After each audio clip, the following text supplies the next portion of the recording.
Welcome back to Kings engineering. इस video के अंदर हम एक मॉडल यूनिटी के अंदर इंपोर्ट कैसे करते हैं, उसके साथ ही हम लोग यहाँ पे एक सर्च करने वाले हैं कि यूनिटी के अंदर कौन से मॉडल्स मिलते हैं एंड वो फ्री मॉडल्स कहाँ पे अवेलेबल रहेंगे।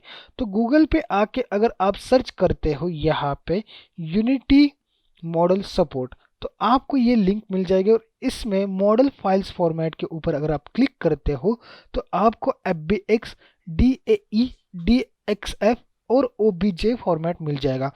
FBX जो फॉर्मेट है वो 3D मॉडल वेबसाइट के ऊपर, तो आपको इस वेबसाइट तक रीच कैसे करना है, तो आपको सिंपली यहाँ पे आना है और 3D model 3D free FBX model search करना है। उसके बाद आपको लिंक आ जाएगी 3D फ्री 3D मॉडल्स, इसके ऊपर आप क्लिक करोगे तो आपको अलग अलग मॉडल्स यहाँ पे मिल जाएंगे और ये सब मॉडल्स आप यूनिटी के अंदर यूज़ कर सकते हो। जिन मॉडल के सामने फ्री लिखा है वो मॉडल आप फ्रीली डाउनलोड करके यूज़ भी कर सकते हो।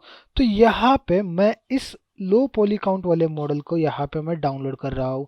डाउनलोड करने के बाद यहाँ पे आपको जिप फाइल मिल जाएगी। यहाँ पे डाउनलोड के ऊपर क्लिक करने के बाद आपको जिप फाइल मिल जाएगी। तो इस फाइल को शो इन एक्सप्लोर करना है और फिर इसको एक्सट्रैक्ट करना है।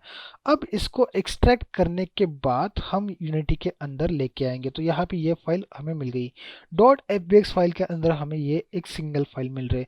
इस फाइल को आपको होल्ड करना है, देन यूनिटी के अंदर आना है और प्रोजेक्ट फोल्डर के अंदर यहाँ पे कहीं पे भी इसको छोड़ देना है। प्रोजेक्ट फोल्डर के अंदर यहाँ पे छोड़ने के बाद वो फाइल उस फोल्डर के अंदर आ जाएगी।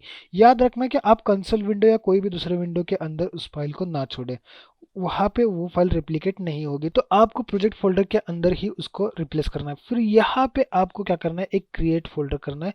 क्रिएट फोल्डर के बाद आपको मॉडल करके एक क्रिएट फोल्डर कर लेना है। उसके बाद जो आपने मॉडल बनाया हुआ है वो मटेरियल के अंदर है, फिर उसको ड्रैग करके मॉडल फोल्डर के अंदर रिप्लेस कर देना। तो ये मॉडल फोल्डर के अंदर आ गया। अब इस मॉडल के ऊपर कुछ प्रॉपर्टीज रहते हैं, जैसे उसके मटेरियल्स रहते हैं, उसके टेक्सचर्स रहते हैं, तो इनको हमें एक्सट्रैक्ट करके रखना है क्योंकि हो सकता है कि आगे जाके हम इसका मटेरियल और टेक्सचर चेंज करें। तो हमें क्या करना है, सबसे पहले कि इसके ऊपर आना है, एक्सट्रैक्ट के ऊपर क्लिक करना है और जो फोल्डर के अंदर मॉडल आपने एक्सट्रैक्ट किया है उस फोल्डर के अंदर आपको एक फोल्डर क्रिएट कर लेना है और फोल्डर का नाम देना है मटेरियल। और उस फोल्डर को सिलेक्ट करके वहाँ पे आपको सभी मटेरियल एक्सट्रैक्ट कर लेना है। तो वो मटेरियल का एक रेफरेंस बन लेगा, मतलब ये मॉडल है और उसके मटेरियल्स यहाँ पे। अगर आप कुछ चेंज करना चाहते हैं तो इस मटेरियल में चेंज कीजिए, तो आपके मॉडल में चेंज हो जाएगा। अब हम देखते हैं कि इस मॉडल, ये जो मॉडल है ये यूनिटी के अंदर कैसे दिख रहा है। तो इस मॉडल को आपको सिंपली होल्ड करना है एंड गेम के अंदर पुट करना है। गेम के अंदर पुट करने के बाद आपके सामने ये मॉडल आ जाएगा। तो हम इस गेम सेटअप मॉडल को सेट एक्टिव फॉल्स करते हैं, यानी कि यहाँ पे जो टॉगल बटन दिया है इसके ऊपर हम क्लिक करेंगे और वो मॉडल वहां से गायब हो जाएगा। अब हमारा ये मॉडल हमें सिर्फ यहाँ पे दिख रहा है। हम इसको रोटेट करते हैं अल्टर दबा के, तो हमें पूरी तरह से रोटेट करके मॉडल देख सकते हैं। तो यहाँ पे हमारा कुछ इस तरह का मॉडल यहाँ पे दिख रहा है। एक टीवी है, मॉडल के अंदर बेड है, उसके साथ ही बहुत सारी चीजें हैं यहाँ पे, और ये सब चीजें हमें यहाँ पे दिख रही है। तो ये हमारा एक मॉडल इंपोर्ट होके रेडी हो गया। अब हम किसी एक का मटेरियल चेंज करके देखते हैं कि उसका मटेरियल यहाँ पे रेप्लिकेट हो रहा है कि नहीं। तो यहाँ पे मैं कोई एक मटेरियल सेलेक्ट करता हूँ, वाइट मटेरियल है कोई मैट का, और इसका कलर मैं चेंज कर लेता हूँ।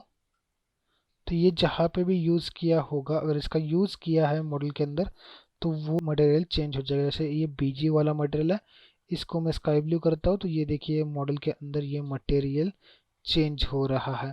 तो इस तरह से आप इस मॉडल को थोड़ा बहुत एडिट भी कर सकते हैं यूनिटी के अंदर मटेरियल्स वगैरह प्रॉपर्टी चेंज करके। अब यहाँ पे ये जो स्पेयर दिख रहा है ये हमारा प्लेयर है, इसको भी हम सेट एक्टिव फॉल्स करते हैं तो ये स्पेयर हमारा हाइड हो जाएगा।